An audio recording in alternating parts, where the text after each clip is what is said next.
What makes for a good leader? Are there certain essential characteristics to being a good leader? And how do we understand Prime Minister Modi's brand of leadership? I'm Barkha Dutt, you're with the Mojo Story. On the program today, we will be looking at a fascinating new book called The Power Within. Written by Dr. R. Balasubramanium, or Dr. Balu, as he's called by his colleagues and friends, this book explores Modi's leadership style through an Indic lens. Dr. Balasubramaniam, who himself is one of the country's foremost development scholars, public policy analysts, and also somebody who has spent decades of his life living with tribal communities in southern India, brings a very, very different perspective, but also an insider perspective, because, of course, he's currently lending his expertise to the government.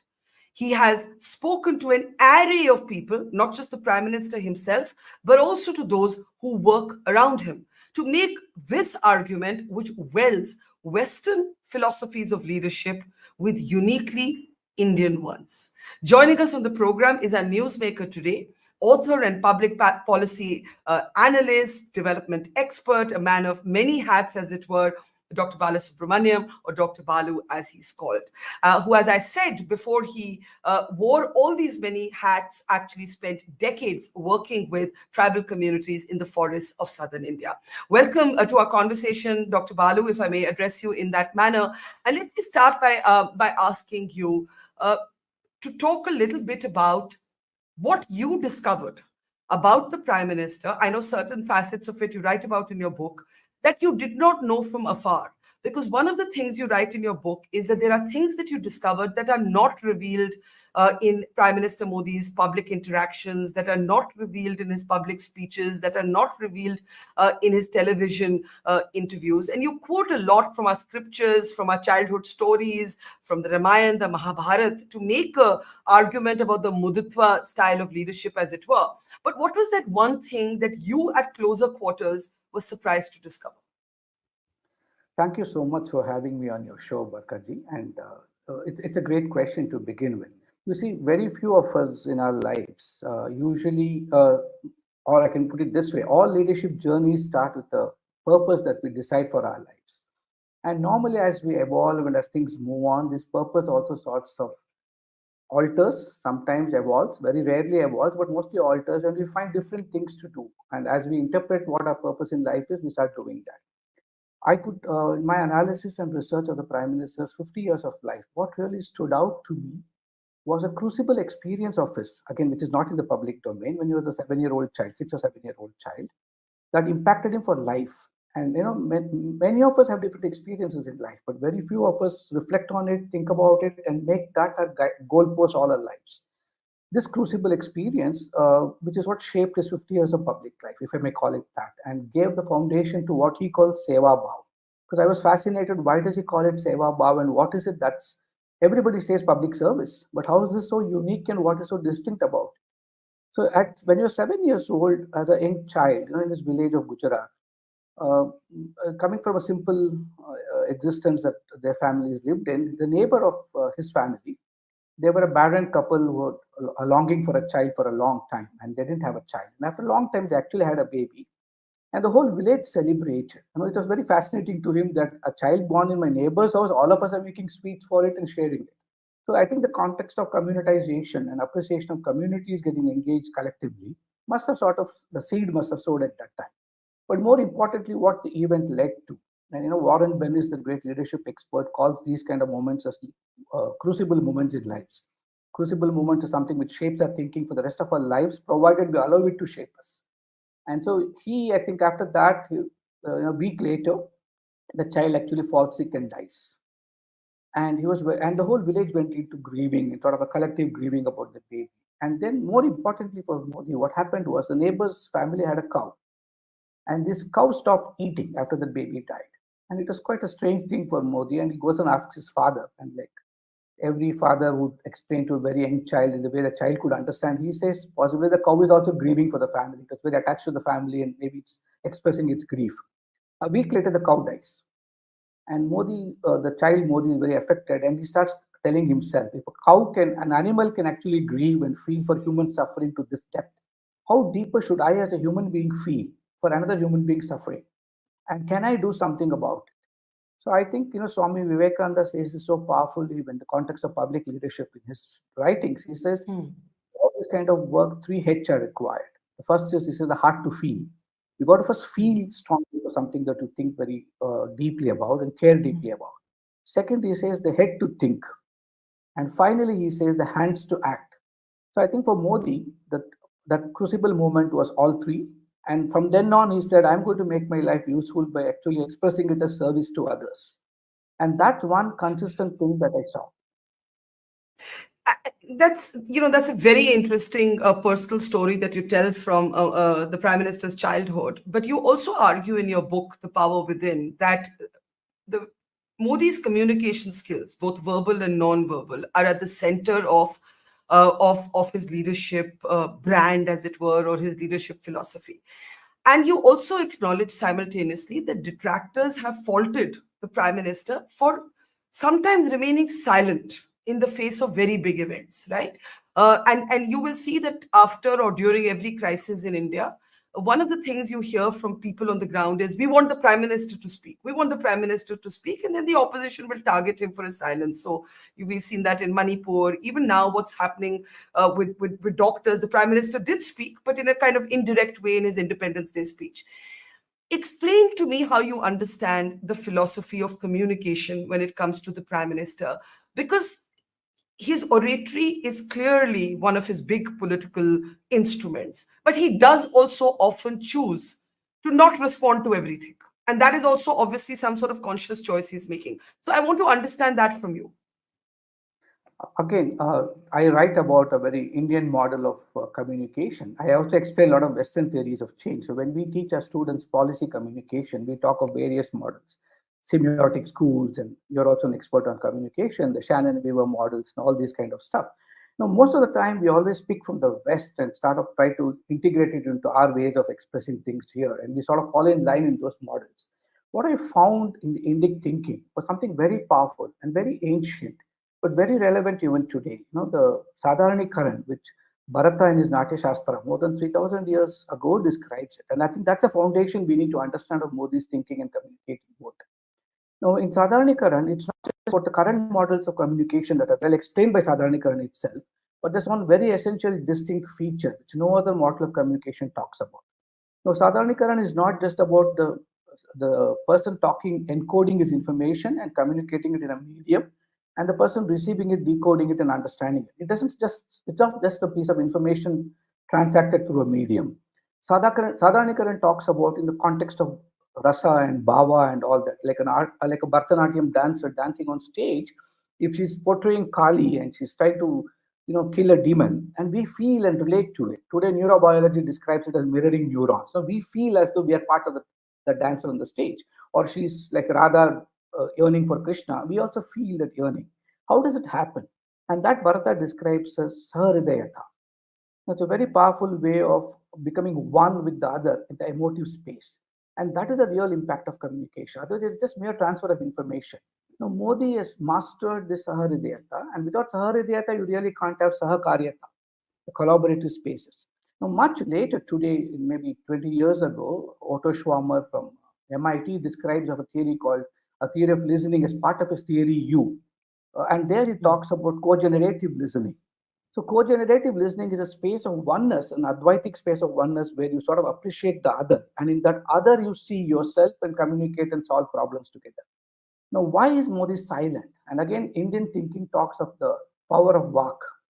Vak is Hmm. something where, as you evolve, and it's in the context of rishis of the yore, it's described where they would hardly speak, and when they speak, their words would really matter, and they would speak only when it actually mattered and when they can make a difference. Now, today's world, all said and done, let's just forget Modi the personality or Modi the prime minister, but everything is so polarized today. No, I know for myself, this book itself, this is not a hagiography, this is not a biography of the individual, it's just using him as an exemplar or a case study to analyze Indic leadership and explain it to flesh and blood example. But I would know Hmm. that there'll be two ways of looking at it. Though it's an academic book, I've given 50 pages of research notes, but people will have their own interpretation. That's fair. That's how the world Yeah. is. But in the role that I operate in the context in which I operate, if my speaking is going to make a powerful impact at that point of time, I think that is when you need to speak. And if it is not, then your power of communication is actually just transmitting information for a political gain or to make up for a political loss. I think that's a distinct feature which I saw in him. And even look at the messaging in the Independence Day speech about the Calcutta incident. Though he never used the word Calcutta or Yeah. Kolkata, but most of us could connect immediately and say he's talking about that. Now, how did that happen? He Mm. never used it, but how did we give him the credit of talking about that particular incident? It's because that space of Saharidhyata that he actually captivates or captures in all of us is what makes it so special. And I think Mm. that is the uniqueness of it. We understood he's talking about it. We know that he's concerned about it. And in a political space today, especially that particular state, anything you say is going to lead to more noise rather than solving the problem. So I think it's a very Mm. measured articulation. Maybe at that point of time we cannot recognize because we are in this. Like I said, we analyze it only to two extreme binaries. We don't even see the middle way. And if we can take the Yeah. space to be objective enough to stand out, go to the balcony and say, why is he saying this or why is he not saying this? Then possibly we could connect and say, at the point where it makes a difference, he's actually articulating something. So I write about the walk and the power of walk also. And you also write at length about Man Ki Baat and his communication philosophy around that and the democratization, as it were, of a dialogue or a direct conversation with the citizenry. So to avoid the trap of binaries, let me attempt a nuanced question. And the nuanced question is this. I think the Prime Minister certainly was the first mover on using social media, using direct communication, using Man Ki Baat to talk directly to the citizenry. He also does multiple interviews. But his critics have often asked, why doesn't he do press conferences? Why doesn't he do press conferences? So there are these seeming paradoxes in his mastery over communication as a tenet of his leadership style. Do you find it paradoxical or do you not find it paradoxical? Find it paradoxical because I only saw him as the prime minister of the country, and we got to be very clearly appreciative of what I try to analyze because I had only access to seeing him as a prime minister. Though my research goes from the time he was a 17-year-old who Yeah. left home to travel around, and then I saw him as a pracharak. I did my analysis of how did he live his life as a pracharak to organizing secretary to chief minister to prime minister. But most of his public leadership action, which is actually documented well, because his earlier life, I don't think people even spend time documenting it, or in the RSS, they put so much of investment on documenting a Mm. person's growth. So, as chief minister and prime minister, when I got access to documents, I could see his references in meetings or his way of articulation in certain. And later on, many meetings were recorded too. It's not just written records, but even actually articulated Yeah. records. I don't see it as a paradox because, again, we need to appreciate what is the context in which everybody operates. Like today, I operate in a particular context. I have a role in the government. I was never in government. Yeah. So 30 Yeah. years ago, I was completely an activist, a confrontational activist sitting on Satyagraha and Dharanas, suing the government. I was the other side of the story, fighting the lives on behalf of tribals, got beaten up, got arrested. Everything that happens to an activist has happened to me too. In that context, it was different. Today, I am actually a collaborative activist within government also. How do you get different government departments to work together? How do you get the states to work together? How do you get the civil society organizations, private sector to collaborate and make sure we build state capacity together? So the role and context in which one operates actually is extremely critical. And you only play that role. I cannot say that because I was an expert advocate of particular indigenous causes or I was a very confrontational activist, I can use those tools here. It is absolutely irrelevant. There are different tools you use in different spaces.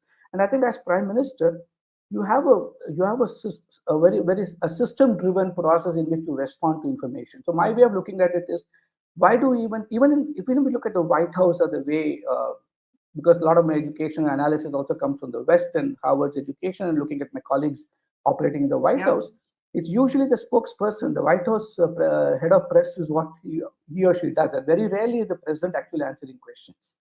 So I think, in a sense, it's the leader's choice. That's what I would say. So I don't see it as a paradoxical thing. If I'm comfortable doing something, I would do it. If I'm not comfortable, and there's one particular way of doing it, yes, I don't think it's discomfort or lack of competence in this, but maybe just that there's somebody else who could play this role. Maybe I need not play this role. This is my appreciation of it. I didn't ask him this question directly to say this is exactly this. While we're talking about context of the United States of America, as Vice President Kamala Harris would say, none of us, we didn't just fall off a coconut tree. She's made this point about context a big part of her campaign. That's on a lighter note. But on a more serious note, you also look at uh, sharing these details because of the access you've had that were not at least before this available in the public domain. So one of the details that I found very interesting in the book was to discover that the prime minister has never lost his temper, at least not in a way that anyone has seen him lose his cool. Now, this is very interesting because usually Modi would be classified as this sort of alpha male, machismo fueled politician. And what comes through in your book is that actually he's very calm. He's a very patient listener. He gives more time in meetings that have been asked for if he's involved in the conversation. And you document conversations with even after the abrogation of 370 or other conversations where you actually reveal that Modi never gets angry. Now, this I found very interesting because a lot of people would be surprised by it. They would imagine him as this sort of short-tempered alpha male leader. So talk a little bit about that. That's something which I was pleasantly surprised to, because even before I actually had direct access to him, it was newspaper stories and television commentaries that I was Yeah. also watching and getting influenced by. Only when I actually Yeah. saw him in action, because as a member of the capacity building commission, we report to him, and so that not only is direct access, but also as an author, I had a lot of one-to-one conversations, and then I could watch him in discussion with several others. And I found his conviction that he needs to learn all the time. So that's driven by, Mm. there's a sense of, it's not actually vulnerability, but it's a sense of openness and humility to say that I may not know everything, let me get to learn. So he gives his completeness. And I write also that the Mm. power of now, how he's completely in this, in the moment here and now. Now, many of us would be stressed up by going to the prime minister himself. We're always thinking about, will we say something wrong? Are we going to say something out of place? Are we prepared well for this meeting? But he would make you feel so comfortable and relaxing that in just a few minutes, and then you start getting a little Mm. easier on yourself when you're talking to him. And many times I have seen people make pedantic presentations, and I would wonder, are these guys even presenting to the prime minister? Do they understand whom are they presenting to? Mm. I would have lost my temper if one of my colleagues or staff members came and presented something not really up to the mark and using my time up. Yeah. My immediate thought would have been, don't waste my time. But I never seen him say that. And that's when I started looking deep into it and say, where does this come from? Where does the sense of not losing oneself come from? And it's so Mm. beautifully explained in the Bhagavad Gita and also in a lot of modern emotional intelligence expertise people in our papers, etc., where anger is the Mm. greatest emotion that clouds you. And anger produces such enormous problems in the brain, not just at the mind level, even in the brain level, the kind of hormones it releases Mm. immediately, is you really lose focus. You get distracted, and then you get take decisions which are not truly born out of the frontal Yeah. cortex, the executive part of the brain. And so it's very, Yeah. very important that you say what we call in the Gita as samatvam. The samatvam Mm. cannot happen if you're not practicing ekatvam. Like if I can feel intensely that I am part of you and I'm you, and in that space of interconnectedness, then there's no way I can get angry with you. At best, I can get compassionate to you. So I find that, and even in Prahalada's story, there's a very nice way Mm. of it's all described, and I put it in the book also. So to me, it is about this mastery of emotions, the Indriya Vijayi that I write about, or Kautilya's Arthashastra talks about Indriya Nigraha, which is what is important for a ruler, and his ability to be equipoised. He doesn't get trouble, unlike what outside world thinks, because I can only talk from what I have seen and written. And I would stand by whatever I have written. And therefore, whatever I have seen him, whether it is announcing the farm loss, he's Yeah. deeply believes that farmers' income should be doubled and there's a great opportunity. And if you take a very objective analysis, now even if you forget I'm part of government of India, as a policy analyst, I also used to run a policy think tank. If I were to analyze the farm law, and especially coming from southern states where I know understand how farmers actually would benefit if there's no middleman in the middle, Mm. and all the APMC yards, etc., the kind of problems that they have created for the farmers, it was music to my ears. Swaminathan's committee actually happening, and then we can Mm. really see agrarian economies grow. And I thought he would be overjoyed when it was passed in Parliament. At the same time, when it was withdrawn a year later after all the protests, and he went and apologized, the Prime Minister of a country telling people, I'm sorry, maybe I messed up, I should have possibly discussed more with you.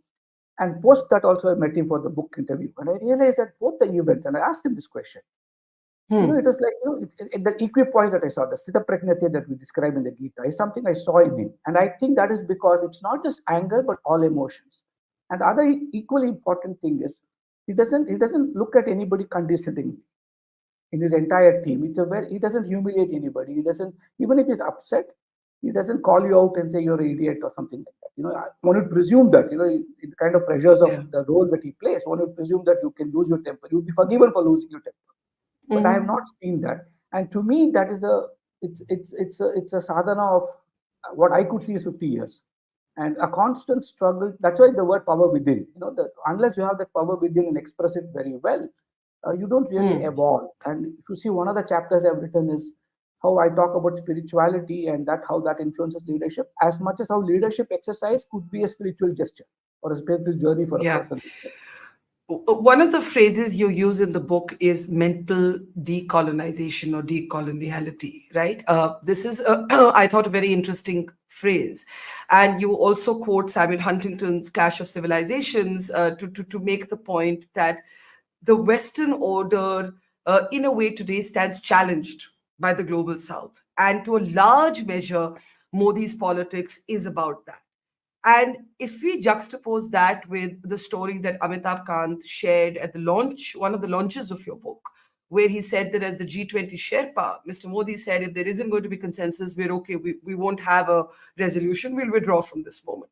So I want you to talk about this idea of mental decolonization, the challenging the hegemony of the West, and how much that has influenced, you believe, Mr. Modi's leadership style. I'll just take a minute to explain the way I understand how the West looks at things. Now, having been Yeah, trained at Harvard and having taught at Cornell for 15 years, I think I have a certain amount of legitimacy in interpreting it this way. sure. My way of appreciating it is when I analyze leadership from the Western lens. And a lot of my work has also been that 15 years of analyzing and looking at literature from the West. I Yeah. find that their inability or their inadequacy to explain anything in the global South, the best way that they can deal with it is to discard of our knowledge as the knowledge of the natives, and possibly, and they don't have a toolkit or a research structure or a methodological framework to look at our leadership. They're not trained in it. They can't appreciate the cultural context. They can't appreciate the cultural appropriateness from which we come from. See, we have a distinct advantage, though many of us are schooled extensively in the English language and the Western thinking, etc. The DNA is still Indian. And so we have this unique ability of synthesizing both, which is very, very difficult to acquire. And if you look at the West, they don't have the Indian part. A few of them do get it. For example, Daniel Goleman did his entire PhD after studying the Bhagavad Gita and studying in India. That's why we could talk Mm. of Swadhyay in a different context and say self-awareness in a different explanation. But there are very few works like that. But most of them, because they're inadequate in explaining it, they homogenize it and think that their understanding of human rights, their understanding of democracy, their understanding of how governance should happen is what the world should follow. Even today, whether it is right from the WTO framework to understanding good governance frameworks, everything is described by them. We don't even talk of, because they can't understand us. So I realized Mm. that that's just the way they are. And Gandhi, on the other hand, Mahatma Gandhi had this Mm. extraordinary vision to say, our doors and windows are open, and we want everything to come in. But what Gandhi also sort of, I think, without saying it, insisted was, but we can't let out the air already inside to go out. We can't replace it with the air from outside. We absorb it, but we also use it to synthesize and understand it.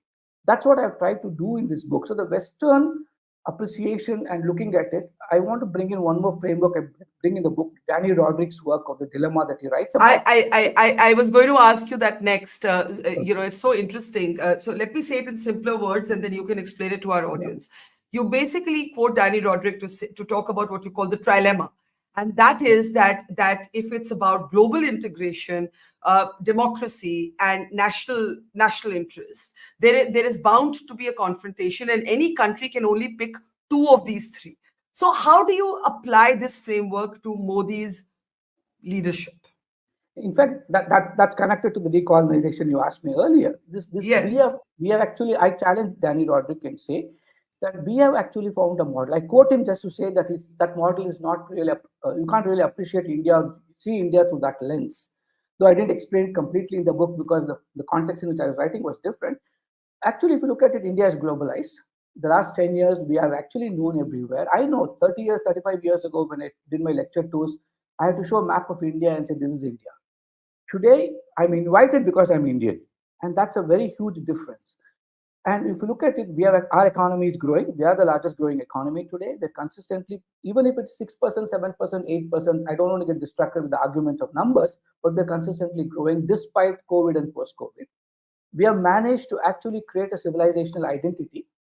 So we are actually disproving everything Danny Roddick did. It's not a dilemma for us. Economic growth is happening, globalization is happening, cultural integration is happening, and civilization identity is growing. Now, I would like to say how Swami Vivekananda described, if you want to do anything for India, he said you have to actually. So he, in the context in which he said it, could be misinterpreted today. He said in India everybody thinks religiously. Even a thief, he has to go out to steal. He would pray to Kali and say, "Oh Mother Kali, don't let the police catch me." He would say there is a distinct identity of religion and civilizational space for each of us in whatever we do. And therefore, if you build on that, it's easier to build a nation. I think Modi has actually captured that space. Now, look at his diplomacy. Every time he goes out and comes back, he brings back artifacts. And in the last 10 years, close to highest ever brought back in post-independent India, 200 artifacts have been brought back. Some of them have been re-established in temples, some of them in museums. Now, that gives you a sense of cultural diplomacy. The culinary diplomacy makes you. I think these are identities which help you decolonize. He's not saying the West is wrong or West is bad. He just says we are good and let's start telling the world that we're good. And that this unique ability to combine it and make the masses very happy and energetic about it. Yoga was there for a long time, but we feel special only when the UN declares it an International Yoga Day, right? And he knows that instrument of change, and he has used it effectively. I personally think it's a master stroke. Balasubramaniam, we could talk forever, but you're a busy man, so we're going to say thank you. The author of Power Within. It's a very, very interesting and unique framework to look at leadership, in particular, in this case, the Prime Minister's leadership style. We thank you for your time. Thank you, sir. It's great to see you here. Thank you for watching our work. If you haven't subscribed yet, don't forget to click the bell icon and subscribe to Mojo Story and support independent, robust journalism.